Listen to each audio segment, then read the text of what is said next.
Que a poderosa graça de Cristo seja conosco nessa noite. Nós terminaremos a nossa série de sermões sobre o reinado de Davi e as preparações para a construção do templo. E existem muitas verdades, a narrativa bíblica ela é enriquecedora e nós podemos fazer o seguinte exercício: tomar mais desses livros históricos de 1º e 2º Reis, 1º e 2º Samuel, 1º e 2º Crônicas, estudar, tentando encontrar Cristo nessas narrativas, tentando encontrar as pontes que levam para Cristo, tentando encontrar o plano eterno do Pai ali em construir um grande reino, um grande império do Senhor, que tem um único rei, o nosso Senhor Jesus Cristo. Então hoje, meus irmãos, nós trabalharemos do capítulo 18 até o capítulo 20 de 1º Crônicas. Eu quero ler algumas porções da palavra de Deus que estão aqui inseridas nessa série. O tema do sermão nessa noite é um reino em ascensão, as vitórias de Davi para a preparação do templo. Um reino em ascensão. Eu quero ler então um pequeno trecho aqui do capítulo 18, depois outro trecho do capítulo 19 e aí outro do capítulo 20. Então, quero ler com vocês aqui. Capítulo 18, versículo 1, diz assim a palavra do Senhor: Depois disto, feriu Davi os filisteus e os humilhou. Tomou Agate e suas aldeias das mãos dos filisteus. Também derrotou os moabitas e assim ficaram para os servos de Davi e lhe pagaram tributo. Também Adadézer, rei de Zoba, foi derrotado por Davi até Ramate, quando aquele foi restabelecer o seu domínio sobre o rio Eufrates. Tomou-lhe Davi 1000 carros, 7.000 cavaleiros e 20.000 homens de pé. Davi jarretou a todos os cavalos dos carros, menos para 100 deles. Até aqui, a primeira leitura. Quero ler agora o capítulo 19, dos versos 1 a 5. Depois disto, morreu Naás, rei dos filhos de Amon, e seu filho reinou em seu lugar. Então disse Davi: usarei de bondade para com Hanum, filho de Naás, porque seu pai usou de bondade para comigo. Pelo que Davi enviou mensageiros para o consolar acerca de seu pai, e vieram os servos de Davi à terra dos filhos de Amon, a Hanum, para o consolarem. Disseram os príncipes dos filhos de Amon a Hanum: pensas que por ter haver Davi mandado os consoladores, está honrando a teu pai? Não vieram seus servos a ti para reconhecerem, destruírem e espiarem a terra? Tomou então Hanum os servos de Davi, e rapou-os, e lhes cortou metade das vestes até as nádegas, e os despediu. Foram-se alguns, e avisaram a Davi acerca destes homens. Então enviou mensageiros a encontrá-los, porque estavam sobremaneira envergonhados. Mandou o rei dizer-lhes: deixai-vos estar em Jericó, até que vos torne a crescer a barba, e então vinde.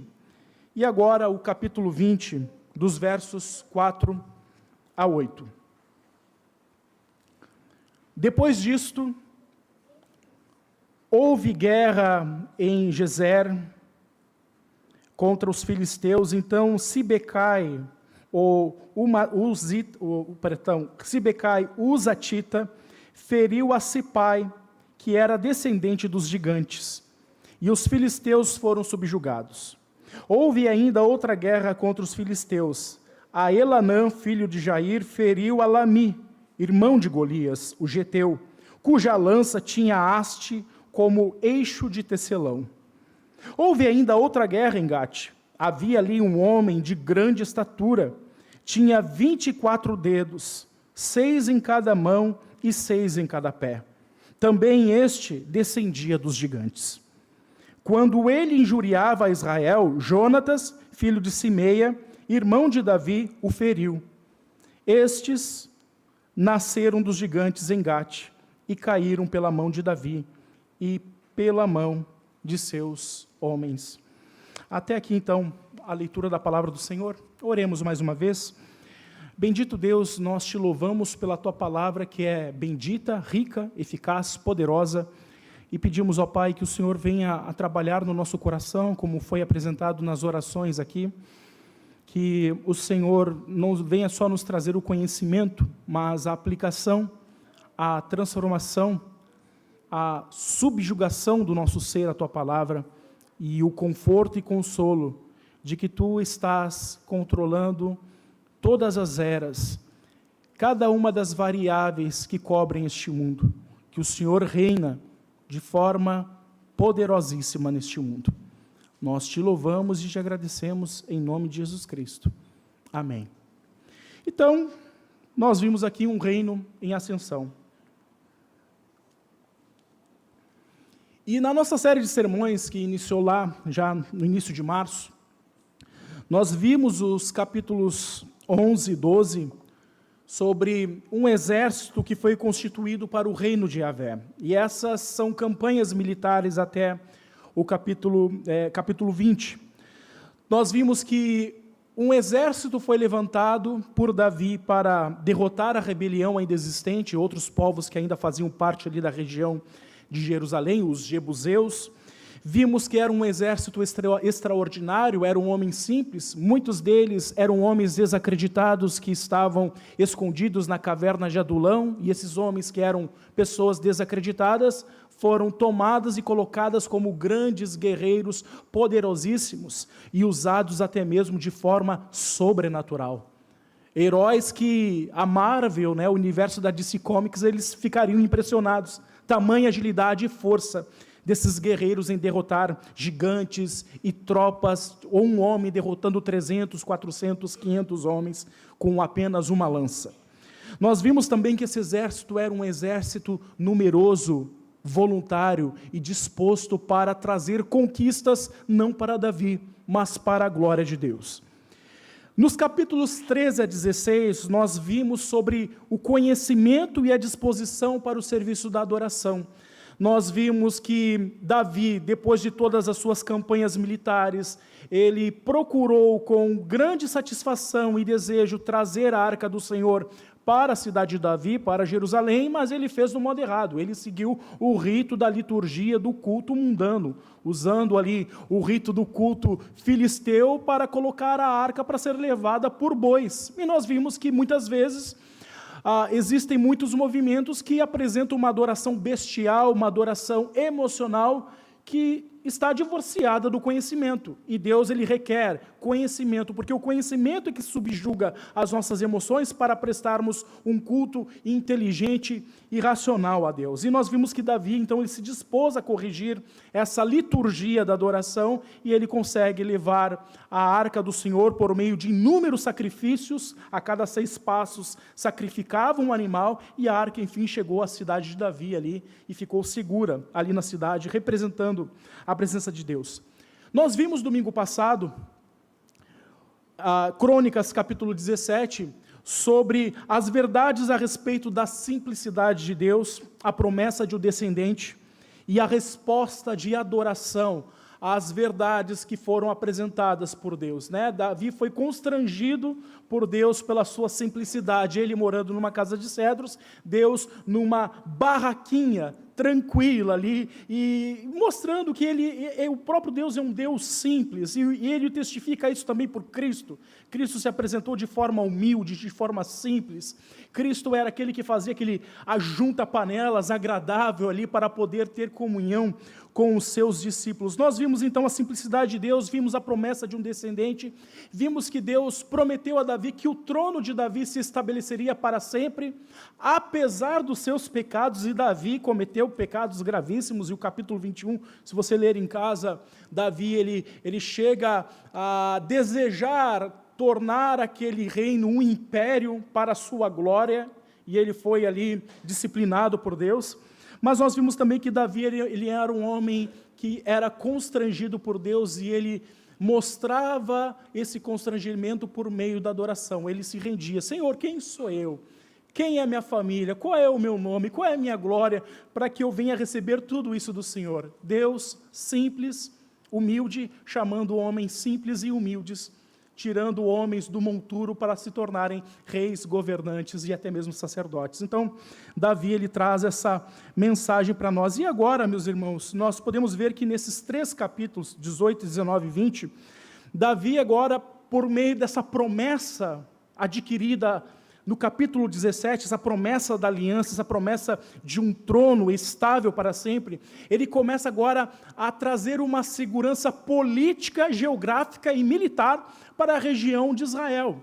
Ele passa a trabalhar agora dos capítulos 18, 19 e 20 para garantir essa segurança, essa pacificação, para que então seu filho Salomão pudesse construir o templo num período de paz. Então, nós vemos que no capítulo 18 ele já consegue parte do material, dos despojos de guerra, ele consegue também ouro, prata e bronze de reis que ofertam de forma voluntária esses bens para a construção do templo, e o próprio texto aqui na narrativa diz que ele já destina tudo isso, e o próprio Salomão depois vai utilizar esses recursos para construir o templo, as colunas, as peças principais ali, do templo do Senhor. Mas nós vemos aqui que existe uma campanha militar acontecendo enquanto esses despojos estão sendo levados para comporem ali a construção do templo. E nós podemos fazer aqui uma pergunta, ou algumas perguntas. O que garante a vitória em uma guerra? O que garante a vitória numa guerra? Nós estamos num período de guerras. Uma guerra, por exemplo, que está usando o recurso da tecnologia, o recurso dos meios eletrônicos, dos meios digitais, uma guerra até mesmo que está acontecendo no mundo cibernético, ataques hackers pelo mundo todo, bases de dados sendo exploradas, espionagem acontecendo, o uso de drones, então, trouxe agora um novo diferencial para as guerras. Então, o que garante a vitória numa guerra? Seria a estratégia utilizada? Seria a tecnologia? Seria o poder bélico, por exemplo, a Rússia com as suas ogivas nucleares ameaçando a Europa e até mesmo os Estados Unidos? Seria o número de soldados que garante a vitória numa guerra? Seria a capacidade de custear uma guerra? Me lembro que em 2005, e aí eu entendi por que o Brasil não entra em guerra, um tiro de fuzil 762 custava $7. Quanto que está o dólar hoje? Um tiro. Nós íamos para o estande de tiro dar 9 tiros. Imagine o custo de uma guerra. Um tiro de obuseiro, então, que é uma munição de artilharia que derruba a caça, que atinge um alvo até 6 quilômetros, custava na época R$15 mil. Eles diziam, era um carro popular explodindo. A cada tiro. Imagine nos nossos dias. Então, é a capacidade de custear uma guerra que garante a vitória? Seria a capacidade de manter a moral dos combatentes? Nós ouvimos vários casos da Ucrânia de soldados abandonando as linhas de combate porque eles estavam estremecidos pelo avanço dos militares, estavam estremecidos com o uso de drones, ou com o uso dos blindados, dos tanques de guerra. Eles não queriam mais a guerra, alguns até arrastados de suas casas para comporem as linhas de frente, tanto da Ucrânia quanto da Rússia. Seria a capacidade técnica, tática e biológica dos combatentes? Eles precisam ser homens mais robustos para aguentar a guerra? Seriam mais especialistas no uso de suas armas? O que garante a vitória numa guerra, será que seriam as alianças militares? Ou a geografia, o conhecimento da região, o terreno de combate? O que garante a vitória numa guerra? Eu quero mostrar para vocês que essas coisas, apesar de serem úteis e muito bem usadas e exploradas nos nossos dias e em todas as épocas da humanidade, eu quero mostrar para vocês que diante de Deus isso não vale nada. Não vale nada.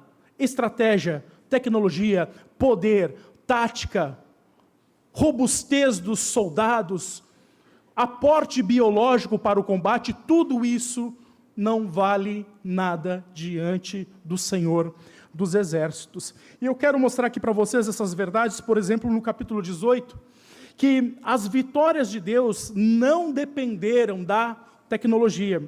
Vocês devem ter notado aqui nos versículos 13 e 4, que Davi lutou contra um rei chamado Hadadezer, rei de Zoba. Ele lutou, venceu, e no versículo 4 nos é dito que tomou-lhe Davi 1000 carros, 7.000 cavaleiros e 20.000 homens de pé. Davi já retou a todos os cavalos, daqui a pouco eu explico o que é isso, e deixou apenas só 100 cavalos ali preservados. Irmãos, olhando para esse tempo, a grande tecnologia do momento, hoje para nós é o drone, ou a guerra cibernética, os meios tecnológicos usados para vencer uma guerra. Mas naquele tempo, pasmem, a grande tecnologia do combate era carros de combate. Não eram blindados, mas eram carruagens. Carruagens puxadas por cavalos. Essa era a tecnologia. Se você, naquela época, fosse um soldado israelita com a sua espada e visse uma tropa vindo e o barulho de cavalos estourando, você estremeceria e bateria os joelhos. Eles são mais fortes do que a gente. É por isso que o Salmo 20, no versículo 7, como muito bem foi destacado, nos é dito: muitos confiam em carros, outros em cavalos, porém a nossa confiança está no nome do Senhor. E por que esse salmo foi escrito assim, meus irmãos? Porque lá no passado, no ministério de Moisés, Deus já havia ordenado o seguinte para o povo: olha, povo de Israel, toda vez que vocês entrarem numa guerra, vencerem o inimigo, vocês tomarão seus cavalos e vocês jarretarão os cavalos. O que significa jarretar o cavalo? Jarretar o cavalo é pegar o cavalo de guerra, e cortar o tendão das patas traseiras. Isso não matava o cavalo, mas deixava o cavalo aleijado. O cavalo ficava impedido da sua força, impedido de dar coice, e ele era impedido de correr. Então o cavalo não era mais usado para correr, como no combate, mas ele era agora usado apenas para os serviços da agricultura, os serviços ali de atender uma chácara, de carregar pequenos pesos. Então eles pegavam os cavalos, aleijavam os cavalos, para que aqueles cavalos não fossem usados como uma peça de apoio do exército de Israel, e para que eles não fossem também utilizados pelos inimigos. Porque, meus irmãos, desde o passado, lá na lei de Moisés, Deus já deu a ordem: os meus exércitos não utilizarão cavalos. Os meus exércitos serão infantaria, pé de poeira. Homens andarão a pé nas minhas guerras, porque eu não quero que eles confiem na força do cavalo, eu não quero que eles confiem no poder bélico de um carro de combate, eu não quero que eles confiem em cavaleiros, mas eu quero que eles andem a pé nas minhas guerras e tenham somente a confiança no Senhor dos Exércitos. Hoje nós temos várias armas, nós temos a artilharia, temos a cavalaria, temos aí a infantaria, que é o famoso pé de poeira, que anda a pé mesmo na guerra. Nós temos aí inúmeras armas, a própria arma de engenharia, nós temos a aeronáutica, temos a marinha, mas naquela época Deus só queria infantaria. Eu só quero soldado que ande a pé, nada de cavalo, anda a pé, porque a confiança está no Senhor dos Exércitos. Então, vemos aqui que mesmo esses soldados ali, de Hadadezer, com seus carros de combate, com seus cavaleiros, eles perderam 20.000 soldados, perderam ali 1.000 carros de guerra e perderam ali em torno de 900 cavalos que foram jarretados e usados agora para o serviço da agricultura, tirado da guerra para servir agora as chácaras e os sítios de Israel. Vejo que com toda a tecnologia militar que existia na época, Deus foi o vencedor dessa batalha. E vejam, meus irmãos, que Davi, depois, a partir ali do versículo 8, ele não só toma os bens de Hadadezer, e ele diz ali, o texto bíblico, que ele toma vários escudos de ouro, mas ele também recebe ofertas de outros reis, como bronze, ele recebe metais preciosos, ele recebe pedras preciosas, e tudo isso, meus irmãos, ele recolhe esses bens, ele não toma para si, ele não se enriquece com aquilo. ele não usa a guerra para tomar riqueza para si, ele pega todos esses bens e ele está focado em 1 Crônicas 17. Ele destina para a construção do templo. Ele destina para a vitória do Senhor, ele destina para que um templo seja construído por Salomão e Deus seja adorado e Israel seja referência da presença de Deus. Ou seja, a dedicação de Davi e a consagração dos bens adquiridos eram expressões de um coração fiel à aliança do Senhor. Davi, ele via que os bens que ele possuía eram para servir os propósitos eternos do Senhor. E a grande pergunta que podemos fazer é: o que nós temos feito dos bens que vêm às nossas mãos? E aí?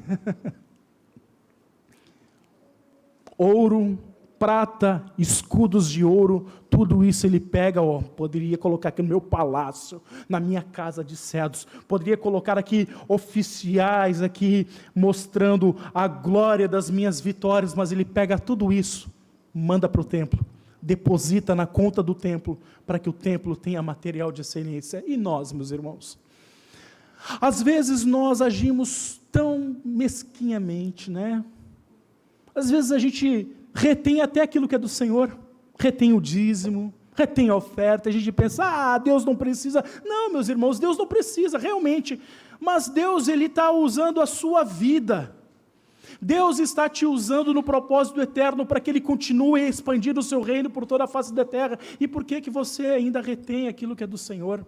Então, meus irmãos, vocês precisam, se você tem configurado esse tipo de pecado no seu coração, você precisa colocar diante de Deus o seu coração, as suas expectativas, os seus interesses, e pedir para que Deus venha escrutinar tudo isso e te dar um novo coração. Pedir que o Senhor venha te dar uma instrução mais envolvida com o reino do Senhor, mais envolvida com as suas vitórias, porque é Ele quem te enriquece, é Ele quem te abençoa, é Ele quem te sustenta, é Ele o dono do ouro, da prata, e Ele dá a quem Ele quiser. É Ele quem garante as suas vitórias, as suas conquistas diárias. É Ele quem garante o seu pão, a sua saúde, a sua disposição para trabalhar. É Ele quem garante que a sua segunda-feira seja produtiva. É Ele. Não é você, não. É Ele. Então, pense um pouquinho sobre essas questões. Davi foi fiel à aliança. E Davi reconheceu que todas aquelas vitórias deveriam ser dedicadas ao Senhor. A segunda situação é o que nós lemos aqui no capítulo 19, dos versos 1 a 5. Nós vimos aqui que um rei amigo de Davi, o rei Naás, rei de Amon, reino dos Amonitas, morreu. E na sua boa intenção piedosa, compadecendo-se da dor dos filhos desse rei falecido, ele envia alguns mensageiros para consolar o rei Hanum. Mas ele foi mal interpretado. Ele foi mal interpretado porque esse novo rei, ele resolveu ouvir conselhos da sua geração.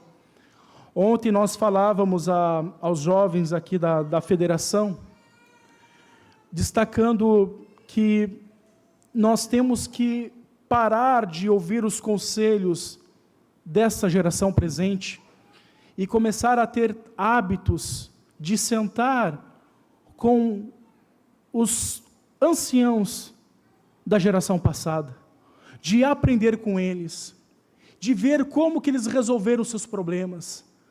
Porque vejam, essa história vai nos lembrar de algo que o próprio neto de Davi cometeu, um erro que ele cometeu, o rei Roboão.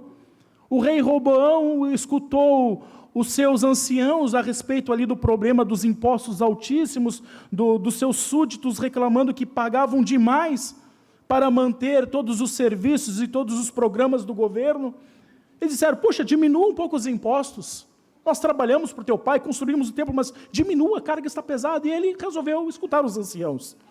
E aí os anciãos disseram, olha, se você diminuir os impostos, você ganhará o coração do povo e terás um reinado de paz. Mas o que Roboão fez? Foi escutar a geração presente, os seus amigos, que conviveram no palácio, que conviveram dos problemas que ele conviveu. e perguntou para eles: o que eu devo fazer? Não. Se Salomão exigiu deles, você exigirá como se fosse com escorpiões. Se Salomão exigiu com açoites, você exigirá com escorpiões. Você aumentará a carga de impostos, e eles que reclamem, senão terão mais punições sobre eles. E Roboão seguiu quem? Os anciãos ou os mais novos? Os mais novos. A geração que acha que aguenta momento de crise. A geração que acha que sabe o que é passar perrengue. Que acha que pode suportar uma semana sem comprar proteína. É essa geração que acha que aguenta todas as coisas, mas quando a coisa aperta, quando o calo começa a apertar no pé, corre gritando para a mãe e para o pai. Esse rei cometeu o mesmo pecado. Escutou os sábios da sua geração. Davi está com más intenções contigo. Davi foi mal interpretado, irmãos. E aí esse povo, esse rei, trouxe vergonhas aos seus mensageiros, aos seus consoladores, deixando-os nus e raspando a barba. E a barba tinha um preço muito grande, porque expressava a honra e a virilidade de um homem judeu, de um hebreu. A barba simbolizava a sua força, simbolizava a sua virilidade, simbolizava a sua saúde. E eles foram raspados. É interessante que na Segunda Guerra Mundial existia uma prática nos campos de concentração. Os judeus eram colocados nesses campos e eles eram praticamente tosquiados. Raspavam seus cabelos, suas barbas. E quando você tem as imagens dos campos de concentração, todos eles estão com o rosto liso, mas não é comum. O judeu tem a barba grande, os cachinhos, eles foram todos raspados. E a história conta que todo o pelo e todo o cabelo que foi recolhido desses judeus era levado para as fábricas de tecelagem para produção de tapetes, produção de casacos, e existem lendas que até alguns oficiais do próprio Hitler possuíam casacos que foram tecidos por pelo judeu, feitos de pelos de barba e de cabelo judeus. Aqui, a honra, a virilidade daqueles homens foi exposta. E vejam, meus irmãos, que muitas vezes a igreja ela passa por esses tipos de conflito também. A igreja, muitas vezes, é uma igreja que abençoa a sociedade. A igreja é uma igreja que oferece recursos para mudar a realidade socioeconômica. Nós temos, por exemplo, o Provida.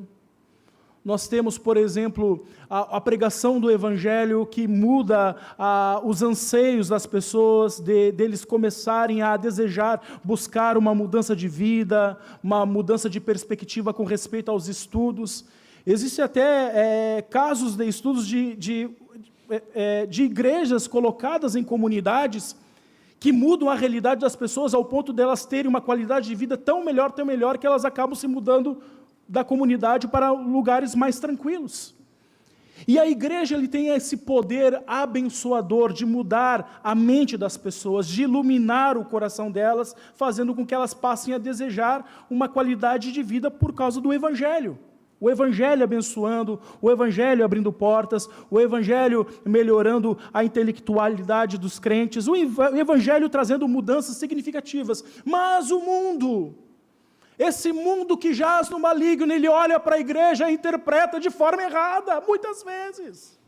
Olha para a igreja, o que esses crentes estão fazendo? Querem pregar moralidade? Esses crentes querem dominar? Tá bem. Vamos fazê-los, então, sofrerem.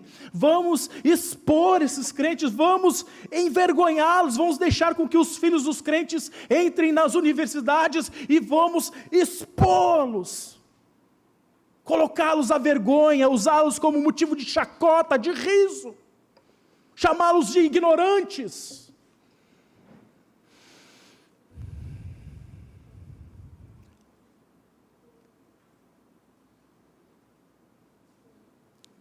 E sabe o que a gente precisa fazer, meus irmãos?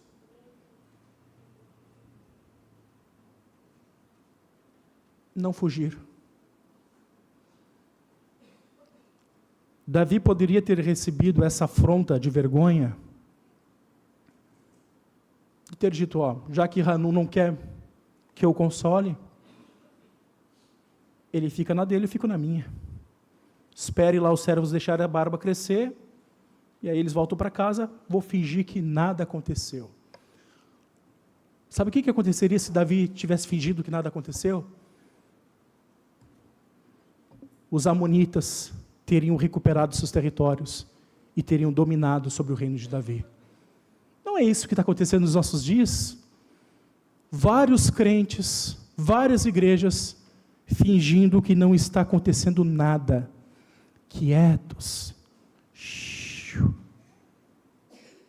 Abaixa o cristianismo, expõe Cristo à vergonha, pega lá no carnaval, lá coloca Jesus sendo humilhado lá e a igreja... Não, irmãos, não dá mais para escondermos o que somos. Não dá mais para protegermos os nossos filhos. Não, eles precisam aprender que existe o combate. Precisam aprender que eles vão crescer, que eles terão discussões na escola, que eles terão que garantir a fé deles, terão que professar a fé deles, não somente diante da igreja, mas também diante do mundo, terão que se declarar cristãos na universidade, terão que mostrar que não são ignorantes, mas que estão ali para cumprir o mandato do Senhor de dominar a terra, de conhecer a terra, terão que se expor, terão que gritar, terão que proclamar Cristo, mesmo contra aqueles que tentam envergonhar a igreja do Senhor. A intenção de Cristo sempre foi abençoar o mundo, trazendo refrigério a este mundo, por meio da igreja, fazendo da igreja sendo sal da terra e luz do mundo, mas o mundo sempre apresenta um motivo para envergonhá-la. Agora veja o que aconteceu, dos versos 6 a 7. Acontece uma aliança militar dos amonitas e dos sírios. E aí nós temos uma escalada de poder. Vejam que no capítulo 18, Davi derrota ali 1000 carros de combate. Agora no capítulo 32, pasmem, existem 32.000 carros de combate. Tecnologia pura, de ponta. Todo o poder bélico do mundo antigo voltado para Jerusalém, para acabar com Jerusalém e com o reinado de Davi. O que é que acontece? No versículo 13, 2 guerreiros saem para lutar, e eles dizem o seguinte, no versículo 13, sê forte, pois, pelejemos varonilmente pelo nosso povo e pelas cidades de nosso Deus, e faça o Senhor o que bem lhe parecer. E o que Deus faz?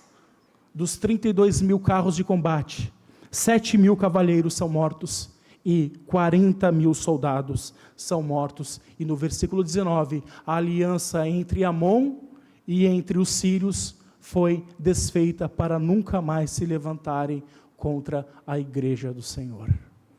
Por quê? Porque eles não fingiram que nada aconteceu, mas eles aceitaram o desafio, não fugiram, não se esconderam, e só pensaram, o Senhor está conosco, faça Ele o que Ele bem entender, e eles foram vitoriosos. Sabe por que isso aconteceu, meus irmãos? Porque existe a regra áurea a respeito dos humildes. Em Provérbios capítulo 3, versículo 34, diz o seguinte, certamente Ele, o Senhor, escarnece dos escarnecedores, dos zombadores, dos chacotadores, daqueles que usam a igreja como massa de chacota, de riso, de piada. Mas mesmo Deus que escarnece, que zomba dos escarnecedores, é o mesmo Deus que dá graça aos humildes. Faça o que o Senhor bem lhe parecer. Você precisa gravar isso no seu coração. Você está acompanhado, irmão. Você não está sozinho. Você está acompanhado com o ser mais terrível do universo. Sabe aquele rapazinho que sai da escola e que apanha dos outros? Você está acompanhado com o irmão mais velho, que luta jiu-jitsu, karatê, e que de vez em quando leva consigo um taco de beisebol. É aquele que o pessoal fica com medo de chegar perto. É aquele que é o amigo mais velho, o irmão mais velho, poderosíssimo nas artes marciais para derrubar qualquer um. Ele está com você, e que ele faça o que bem lhe parecer, mas não leva mais desaforo para casa. Seja crente, seja servo, aguente a chacota, e que o Senhor faça o que bem lhe parecer. A terceira verdade, meus irmãos, nós podemos encontrar agora no capítulo 20. E vejam, meus irmãos, do capítulo 4 ao capítulo 8, nós vemos algo bem destacado, algo comum. Se vocês notarem, por 3 vezes, a palavra gigante aparece no texto. Repararam isso? Nós temos ali o irmão de Golias, nós temos ali o Sipai, e nós temos um outro guerreiro que não é informado o nome, mas que tem 6 dedos em cada mão e 6 dedos em cada pé. Né? Imagine, né? O rapaz ali era forte, alto, talvez bem musculoso lá, né? Ferrenho, e ainda tinha uns dedos a mais nas mãos ali, chamava a atenção, né? Quando você ia olhar, contar os dedinhos lá da mão dele lá, e já estava descendo o braço lá com eixos de tecelão. E eram seres que tinham ali uma biologia, e uma estrutura e uma condição para a guerra, eram homens vistos como heróis. E vejam, meus irmãos, que esses guerreiros gigantes, nós temos o enunciado deles lá em Gênesis, no capítulo 6. Eles aparecem lá. São guerreiros antigos. Não eles aqui, mas a descendência desses gigantes. Ali os nefilins, ou os refaíns também, a outra expressão usada para determinar os gigantes. E vejam, meus irmãos, que esses gigantes, eles também foram apresentados lá no livro de Números, no capítulo 13, versículo 33, e depois no capítulo 14. Eu quero ler para os irmãos o que eles provocaram no povo de Israel lá no deserto. Os espias tinham voltado de Canaã, informando, olha o fruto, olha o cacho de uva gigante aqui, ó. A terra é boa, mana leite e mel, mas tem povos estranhos, tem homens gigantes, e veja só a declaração, também vimos ali gigantes, os filhos de Anak são descendentes de gigantes, e éramos aos nossos próprios olhos como gafanhotos, e assim também o éramos aos seus olhos. No capítulo 14, versículo 1, nós temos a reação do povo, depois de ouvir esse testemunho. Levantou-se, pois, toda a congregação e gritou em alta voz, e o povo chorou aquela noite.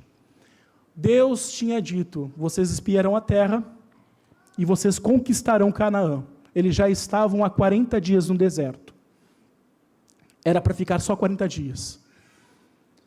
Por causa desse alvoroço, e desse medo assombrador aqui, o povo não ficou só 40 dias no deserto, ficou 40 anos, por causa da incredulidade, por acharem que Deus era fraco, para lhes auxiliar ao vencer esses gigantes. Amados, esses são inimigos antigos. O texto está mostrando aqui, que Davi, ele não aceitou o medo como resposta. Os seus guerreiros foram enfrentar esses seres que fizeram o povo padecer no deserto por 40 anos. Então vejam que o coração de Davi, o coração dos seus guerreiros, era um coração que descansava na promessa do que? Da aliança. Um povo que era assistido pela aliança. Um povo que era preservado por Deus por causa da aliança. E aqui, meus irmãos, nós podemos ver uma coisa, trazendo para os nossos dias, nós também como igreja enfrentamos gigantes terríveis, gigantes que nos assombram, ideologias, filosofias, mensagens, um povo desgostoso pela existência da igreja, que se pudesse nos aniquilariam, apagariam o nosso nome da face da terra, derrubariam esse prédio, acabariam com essa cruz, para acabar com todo o vestígio de cristianismo no mundo. gigantes poderosíssimos, sistemas opressores criados para tentar apagar o cristianismo. Mas alguns textos foram lidos aqui, meus irmãos. Um deles foi o texto de 1 Timóteo, capítulo 6, versículos 12 a 16. E eu quero ler um detalhe apenas desse texto, porque nós temos o hábito de pensarmos que Deus acabará com todos esses gigantes só no final da história. Mas veja o capítulo 6, versículo 14, Paulo está falando a respeito dos falsos profetas, daqueles que tentam acabar com a igreja do Senhor, daqueles que tentam levantar engano, e ele diz para Timóteo, te prepara, fica firme no Senhor, luta o bom combate. Agora veja o versículo 14, que guardes o mandamento imaculado, irrepreensível, até a manifestação de nosso Senhor Jesus Cristo. E aí o que a gente pensa? Manifestação do Senhor Jesus Cristo, lá no final da história, naquilo que nós chamamos de o grande dia do Senhor. É ou não é? É só lá no final. Não é só no final. Olha para o próximo versículo. A qual em suas épocas, veja, está no plural, determinadas, há de ser revelada pelo bendito e único soberano, o Rei dos Reis e Senhor dos Senhores. Em épocas determinadas. Eu quero dizer para você uma coisa. Todo o Antigo Testamento, e de forma incisiva nos profetas menores, vão declarar uma verdade, que o dia do Senhor não é um evento único na história da humanidade. Existem vários dias do Senhor. E que dia do Senhor é esse? É o dia em que Deus visita de forma específica a terra para regular a balança da imoralidade. Houve o dia do Senhor quando Ele visitou Sodoma e Gomorra. Houve o dia do Senhor quando Ele visitou o Egito trazendo as suas pragas. Houve o dia do Senhor para tratar com Israel 2 ou 3 vezes. Houve dia do Senhor para solapar as nações ímpias, para solapar a Babilônia, para solapar a Síria, para solapar o Império Medo-Persa, para solapar os gregos, para solapar os romanos. Deus visita a história da humanidade em épocas determinadas, trazendo uma equalização da balança da justiça, para reprimir o mal que começa a transbordar, para trazer tempos de refrigério. E o texto está falando que é o próprio Senhor Jesus que faz a execução desse trabalho.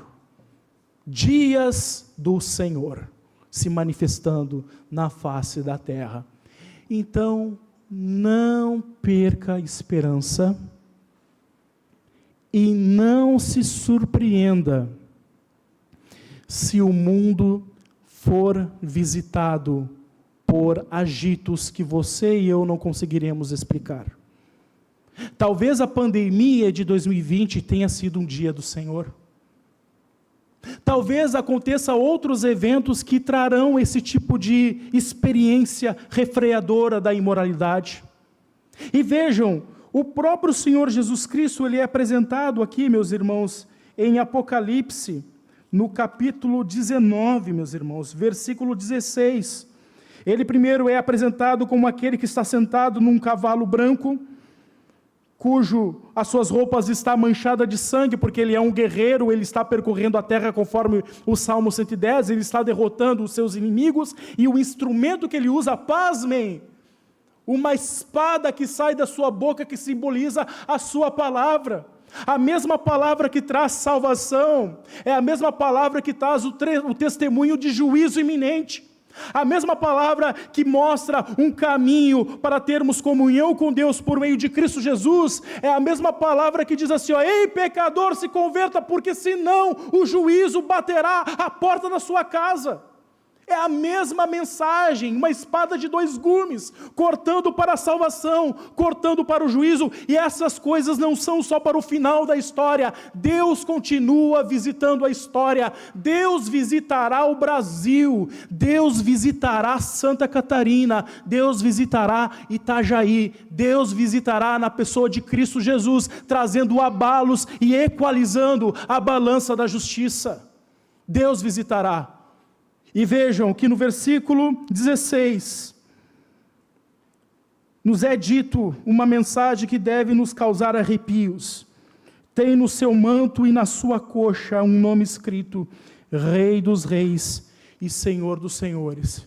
Porque a última coisa que os inimigos do Senhor verão, quando Cristo estiver pisando em suas cabeças, conforme o Salmo 110, é a frase de reconhecimento da soberania de Cristo.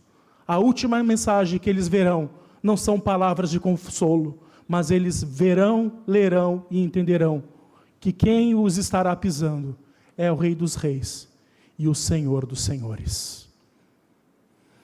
Por isso, amados, todas essas histórias, elas foram escritas não para mostrar que Davi era um rei imponente. Davi era bem fraquinho.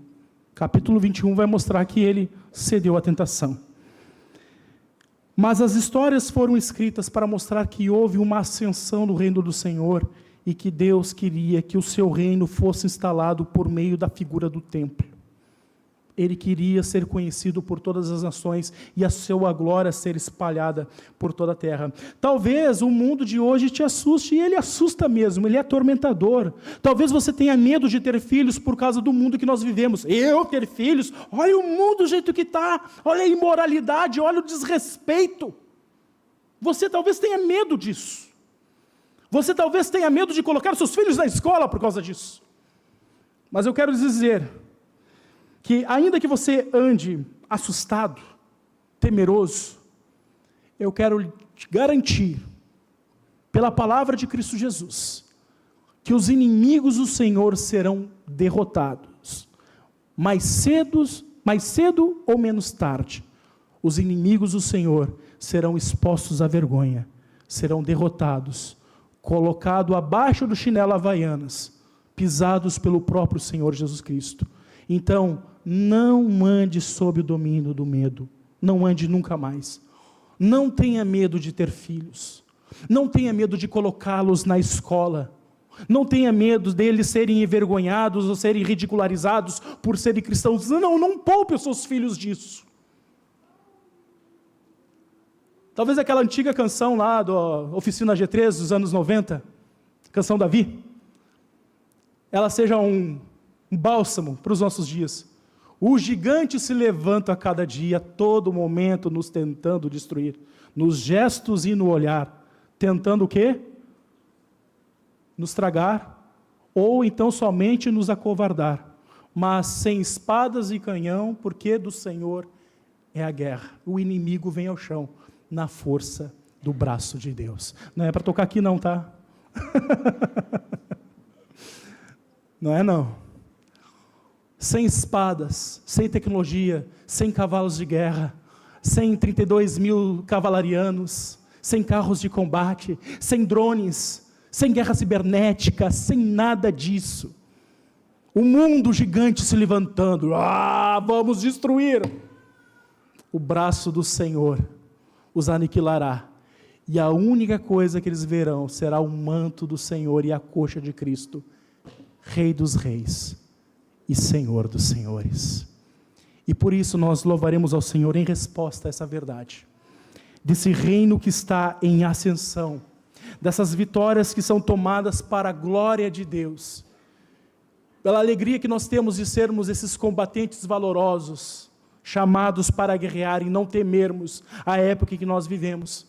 Nós louvaremos ao Senhor com o hino 49, sempre vencendo. Jesus sempre vencerá, e nós sempre veremos as suas benditas vitórias e os seus inimigos derrotados, clamando por misericórdia e sendo vencidos e pisados pelo Senhor. Louvemos ao Senhor.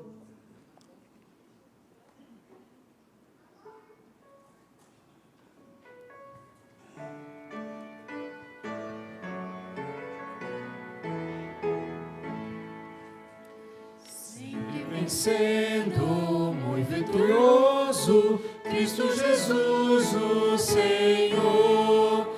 É soberano, chefe bendito, em tudo ele é vencedor.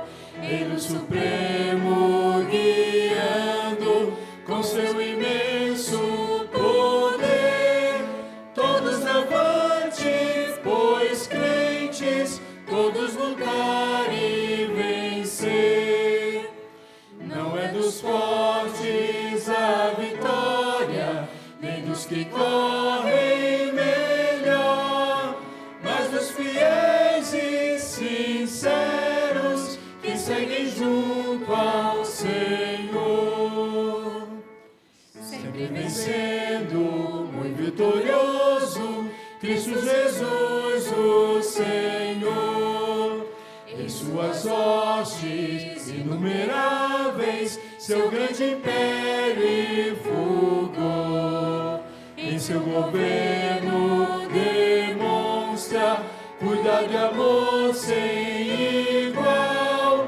Sempre nos ama e protege com seu poder eternal. Não é dos fortes a vitória, nem dos que correm melhor, mas dos fiéis e sinceros que seguem junto ao Senhor.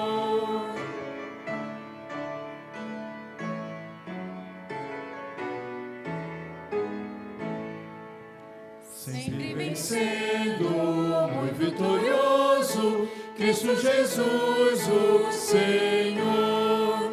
Reis e vassalos, servos e chefes, querem também seu favor.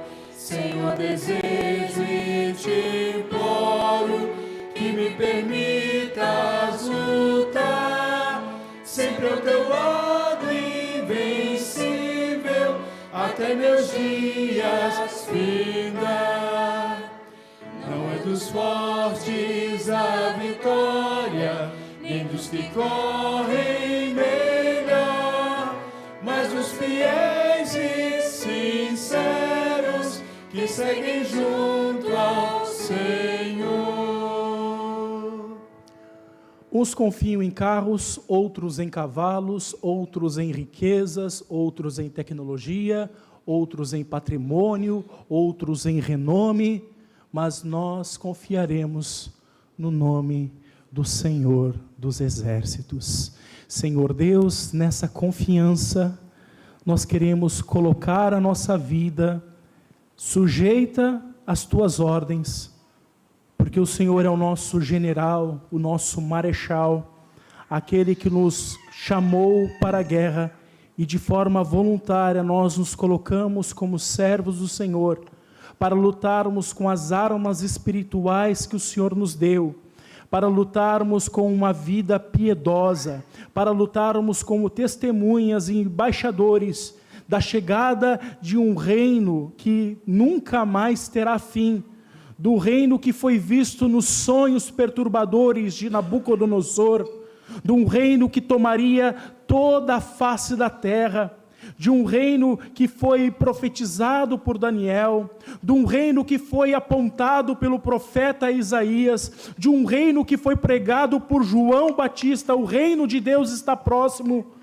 de um reino que foi apontado por Cristo Jesus, de um reino que está tomando toda a terra.